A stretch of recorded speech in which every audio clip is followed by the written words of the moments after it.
the drink on the way over, and some never got off the ground and so forth, but he did it. And he became a superhero. He is the superhero of all times for the United States. There's nobody that's ever eclipsed him in public acceptance, public hero worship than they did Charles Lindbergh. And he was a deserving guy. He was a real straight arrow, a real nice guy. He had been an airmail pilot before. He was young yet. He was in his early 20s. And so anyhow, I, along with everybody else, just get the flying bug.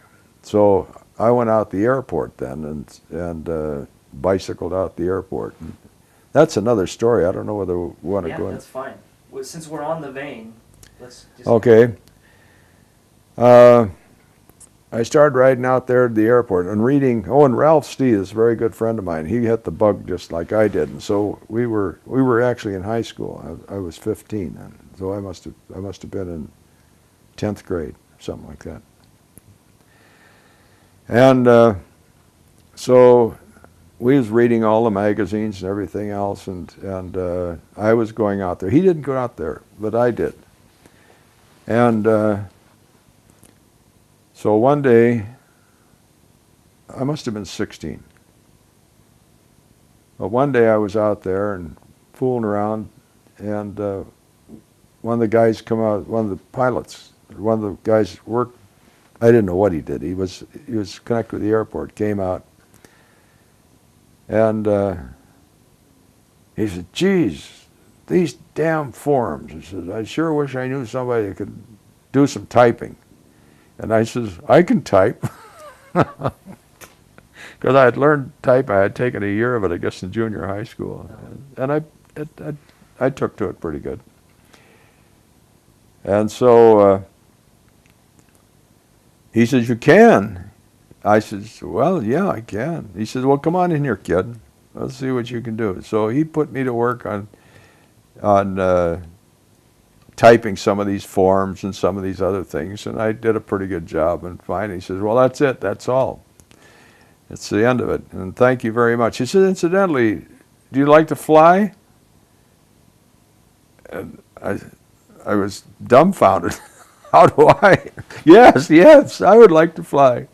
And he said, "Well, I'll tell you, I'm going up a little later. Would you like to go along?" I said, yeah, sure would. So he fitted me up with goggles and everything else. And he was flying to keep his hours. You know, they have to put in so many hours of flight to get different licenses. And so he's just putting in his time. So anyhow, he gets me all rigged out, and we go up in this Curtiss Jenny, which was a World War I training plane. It was more like a box kite than anything else, but it worked. And so, geez, what a sensation. What a sensation. I just couldn't believe it. You know, you get up there and look down, and before, the only time I saw the Mississippi from a distance was up from a hill. Now I'm looking down, I can see Mississippi, I can see Rock Island, Moline, the hills off in the Illinois, and same way back. Just like a bird, you know. The sensation in a commercial ship now, where you're all boxed in and everything else, is nothing compared to that, with the wind blowing in your face and everything else, and every time you turn, you really turn, you really go over like this, you really go over like this, and boy, I'll tell you, I was just walking on air when I got down. I just thought that was the greatest thing ever. And so anyhow, it was Charles Curtiss was his name. And he took a liking to me, and I spent a lot of time out there, and I did a lot of work for him, and he took me flying a lot. He finally started giving me lessons. And I don't know, I can't remember how long I was doing this, but anyhow, I knew from my reading about airplanes and everything else, and everything about them that I was doing besides, I was getting pretty sharp, and he realized that. And so he had me help do ground school training of students that they'd bring in there. And also it helped me fix wings and do various things like that. Boy, I'll tell you, that was great. I loved that. And anyhow, make a long story short, I finally was soloed in this same old rickety OX5 engined Jenny. And boy, what a thrill that was. And I had the whole doggone, everybody at the airport was standing out there watching me. And I brought it in and put the thing back down again, and joy, I'll tell you, I was really walking on air. That was super. And That all happened in a year? well, no, it was better than a year. I started out there when I was 15. I was almost 17 when I flew, and that is solo. So over a period of 2 years, but I didn't spend all my time out there, but I spent a lot of time out there, you know, because I had other things going. By that time, I was interested in music too, and interested in girls, and various other things. And so finally, well, and another thing too, I needed money, and I didn't get any money out there. Because, you know, when you're 16, 17 years old and you want to take a girl to a show or something, you have no money, you're in bad shape. Or she's expecting, I mean, your friends at school, she's expecting you, why don't you take me somewhere, you know? And I never had any money. So finally I had to give that up and spend all my spare time working for Gramp again in his construction business. And where then I was loaded with loot because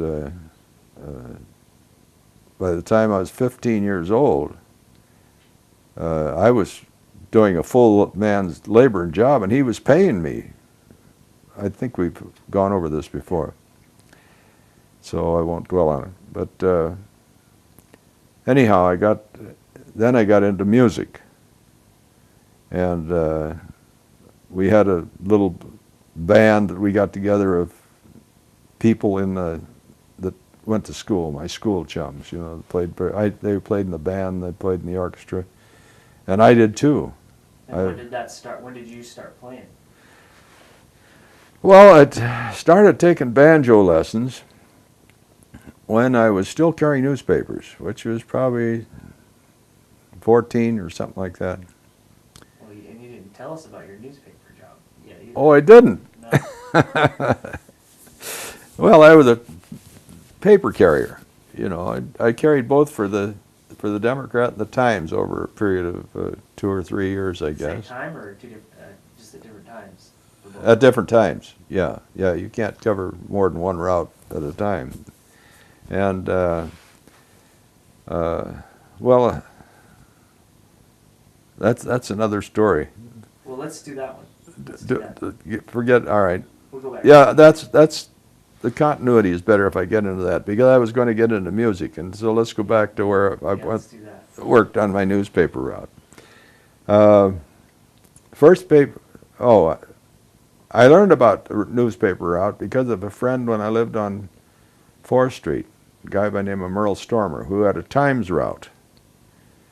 And we became pretty good friends, and he told me and showed me what there was about carrying a route. And he worked for the Times, and the Times and Democrat varied in this respect as far as carriers were concerned. At the Democrat, you didn't have to worry about collecting. They sent somebody else out from the office that collected, or they get it by mail. I don't know how they did it, but with the Times, we had to collect. The paper cost 15 cents a week for the subscription, but we had to collect that. And out of that 15 cents, we got 4 cents. That 4 cents is what we got for delivering that paper to that house all week long.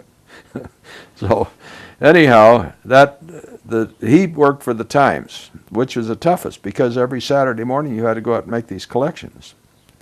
And a lot of times they get stood up. And boy, when you get stood up, then that means that the 4 cents you would get is gone, plus the fact that you owe the rest of it for people that, so you come up with a very, very abbreviated check unless, or cash, they didn't have checks, unless you get everybody paying. But Merle had a pretty good route. He didn't have too much trouble, and he had some spendable left over after he got through with his week. And so when I started the Democrat. I had my name in both places, but they called first. And so I met Vince Dorgan.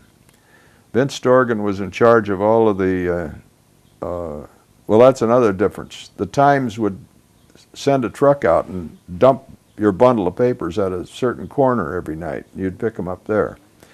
But the Democrat, you had to go down on a streetcar. They give you chips that free ride down and pick them up down at and then take a streetcar out to your route.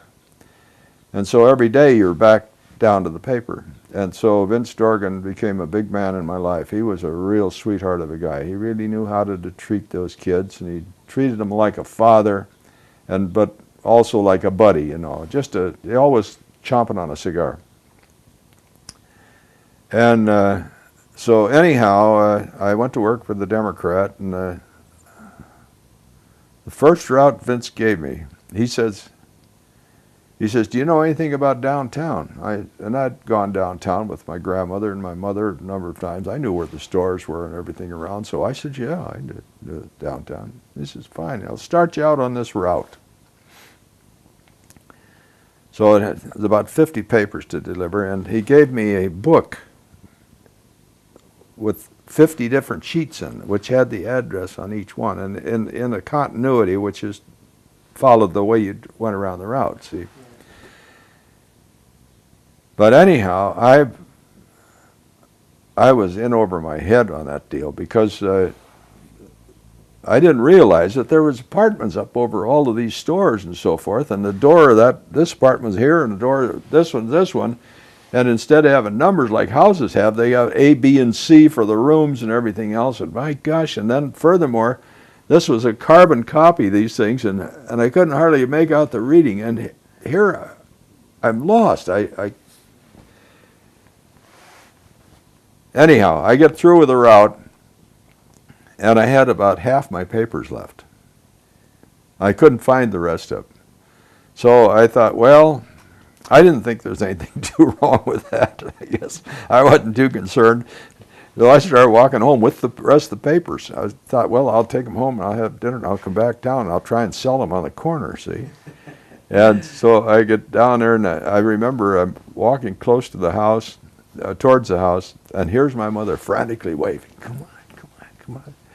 So I hurried, and she says, my gosh, there's a man, Vince is calling you. What happened to your route? Well, the people are screaming, they don't have their papers. And I said, well, I did the best I could. Call him, he wants you to call him. And so I called him, and he ate me out, and I remember I got mad at him because I didn't think this was my fault. This was a dirty trick he pulled on me, and that's the attitude I had. And so I said, what do you expect me to do? Can't read it, and I've never been up in these houses and anything else. You asked me whether I knew the town. Well, I knew where the theaters were and all that, but I don't know where these people are hiding down there in all these big apartments and things. And so he finally realized, and he says, well, that's fine. He says, that's okay. And don't worry, we'll take care of those people that haven't.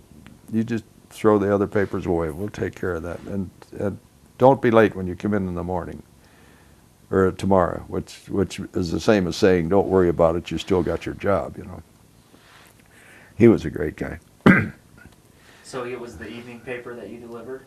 Yeah, that was an evening paper. The Times, I think they were both evenings to begin with.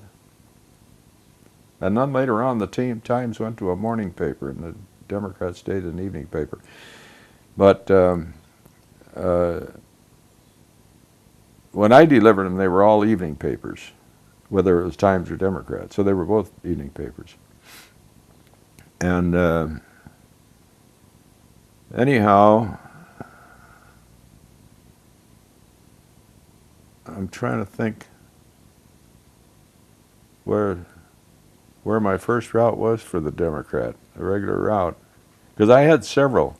Well, I guess it doesn't matter which one came first. But the one route I remember was I was living on 4th Street, same place, was with the Times, when I was carrying the Times and I had to collect. And it was kind of a poorer end of town. And boy, I'll tell you, I wasn't getting it. And there was a couple weeks when I had worked for nothing and Mom had to give me an extra $1 so to cover my bill to the paper.